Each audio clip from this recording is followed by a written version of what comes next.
আমরা অনেকেই চিন্তা করি যে আমি অবৈধ করে টিকে থাকবো, আমার প্রপার্টি আছে, আমার মানে জনবল রয়েছেন, আমি মানে বছরের পর বছর টিকে থাকবো। এটা কি সম্ভব?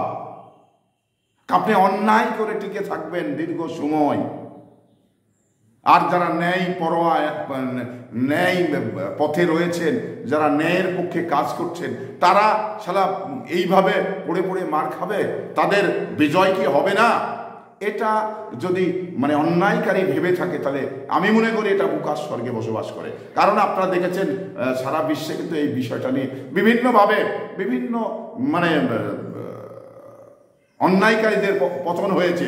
রিসেন্ট বাংলাদেশে কিন্তু আপনাদের মানে আমরা বাংলাদেশের মানুষ, বাংলাদেশে কিন্তু একটা চরম মানে অন্যায়ের পরাজয় হয়েছে, যা আজীবনের জন্যও এই পরাজয় মানে কাটিয়ে তারা কিন্তু মানে বিজয়ের রাস্তায় আসতে পারবে না। এটাই বাস্তবতা।